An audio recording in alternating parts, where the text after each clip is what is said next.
What's up, guys? I'm back. Second time today. I know it's been a while since we did this kind of thing, but I feel like we needed to do it. Hey, look, there's my channel. There's my computer. Hey, what's up? So yeah, guys.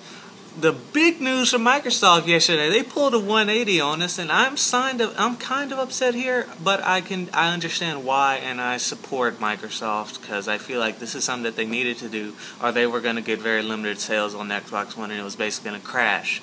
Because even though I think it would have eventually taken over, I feel like the initial release and whatnot would have killed it off in public perception for the most part, and it was going to be hard to enforce that anyway. So I think what Microsoft did was they threw the idea out in the water and they pulled it back in. And if you don't know what I'm talking about, I'm going to go ahead and give you this in 3 words. No internet, one extra word, /DRM. There's going to be no DRM. There's going to be no internet restrictions on the Xbox. This is basically going to be an Xbox 360. It's going to be the exact same thing that you already have, but with beefed up graphics and whatnot. It's basically the same idea that the PS4 took, and that's why I'm a little upset at this, because I was expecting something different out of Microsoft. I wanted them to be the different console in this next generation. They weren't going to be the Wii U. They weren't going to be the PlayStation 4. They were going to be the Xbox. They were going to be their own thing, and they were going to be different. But we didn't get that, and I understand why, and, you know, Dom summarized it in his Microsoft-esque way. You know, I mean, Microsoft is bad at public perception, but their products is what really matters. I mean, who cares what you look like in the public? Me, I look like crap, but I feel like my content makes up for it. But, anyway, that was the big news out of Microsoft yesterday, that they are pulling a 180. There is no DRM. There is no internet restrictions. You have to do a one-time internet connection to set up your Xbox One. In other words, your Xbox Live account, which you already had to do anyway on the 360. You had to have an internet connection, set up your Xbox Live or whatnot. So, basically, you are getting a 360 with revved up graphics that are basically going to blaze through everything on there. And if you don't know, it's no backwards compatibility. Same thing with the PS4. PS4 says that it will be streaming games in the future, but I wouldn't go with that, guys. If you already have a PS3, keep your PS3 and, you know, just play your games on there. And then I would suggest you to get an Xbox One or PS4. Do not go towards Wii U. Speaking of Wii U has been interesting recently to me. I do understand that it is trying to say that it can compete with PlayStation and Xbox, but to me, Wii U is its own genre. It's its own category. It's not... I don't feel like it has the quality of game to be able to compete with the Xbox One and PS4. It's its own thing, and I respect the Wii U as that, as being a Wii owner since the first Wii came out. I got it a few months after, when I was 9 years old or somewhere similar to that. I don't even know when the Wii came out or how old I was, but I bought my own Wii at a very young age, and that was my first major tech purchase, which is sort of what has driven me into all the different tech purchases that I've made throughout my time. So, the Wii U, it made some hits at E3. I mean, I think that it will start to get more sales, and I'd like to see the Wii U with more sales. I'd like to see that brand grow. I am a Nintendo guy. I owned a DS. I owned 2 DSs, actually. I owned the Wii. I mean, I've been a Nintendo guy. I have a Game Boy Color, you know, all those classic gaming systems that Nintendo brought out. But personally, guys, I don't know how much longer that we would have been able to survive with their current market. I mean, they say they're going to make more games whenever the sales go up, but the sales aren't going up if you don't have the games, man. So I like that I like what they released at E3. I didn't really follow them that much in general, but it seemed like what they did was pretty quality.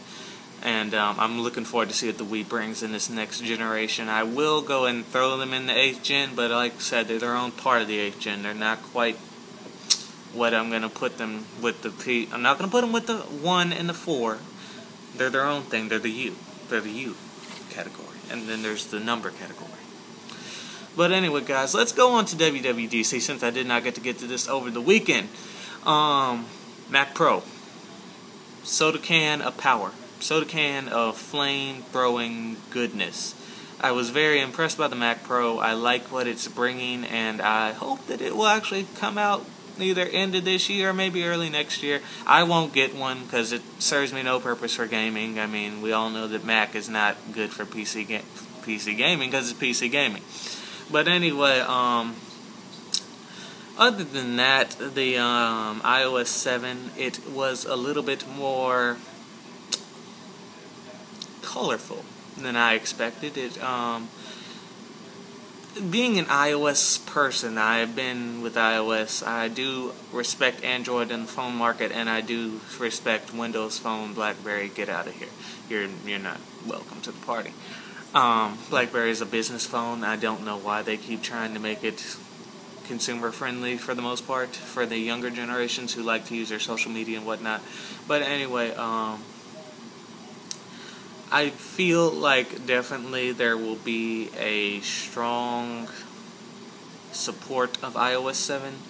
This was a much needed refresh. I would have liked to see the refresh with the 4S or the 4, but we did not get to see that. Instead, we saw Siri with the 4S, which was a major feat in itself, I will say. But Siri, and I mean the new Siri in iOS 7 looks respectable, but I'm not going to give it the thumbs up. I mean, I use Siri every once in a while just to see what I can get, see what kind of answers I can get out of it.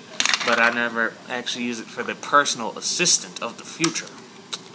But other than that, guys, I mean, WWDC, it was alright. It looked pretty good. I mean, their keynote, I would give it the Big D Boston letter grade of a B, solid B. Maybe B+.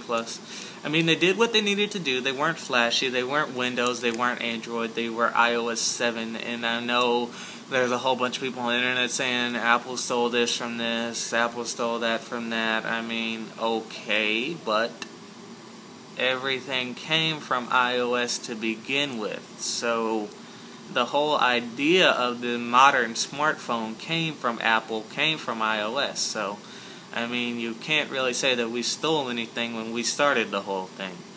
And I'm not an iPhone guy. Personally, I'm a Nokia Lumia person. That's my phone of choice. But we're not going to get into phones,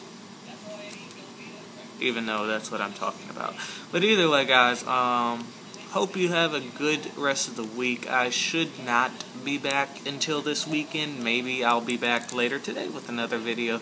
It depends what's up. I'm thinking about doing a You Got a Minute, which I know we haven't seen in forever on the channel. I know it's been a few months, and I'm actually thinking about doing one today. So, as we can see, the computer is going out. So, I will be seeing you guys later. Excuse me, that is a mustache wipe because I had that mustachio of gold, if you just excuse me. Yes, look at that. Mustachio of gold, yes. But back to the channel. Okay, guys, so I will see you guys later. I know you guys are here because you're guys. Okay, and ladies, I respect you. I see you're there. But it's convenient to say guys. It's better than saying y'all, even though that's what I would not want to say. Okay. I'm rambling. Peace. This is your boss on the internet, Big D Boston. Don't forget to like, subscribe, go watch the channel trailer if you haven't seen it yet. It's pretty cool. I tried to do it. I mean, the way how I'm recording this today is very off balance. I mean, if you don't know, what I use to record all these videos is an iPod Touch 5. I mostly use the front camera. I did record one or two at the back camera, but it's hard not being able to see yourself. So actually you can see that the iPod Touch 5 does have quality video recording purposes. So if you're looking into buying a new iPod, I greatly suggest the 5 as your choice. Other than that, guys, I will see you later. Peace. Your boss on the internet. Like, subscribe, yada yada. Bye-bye.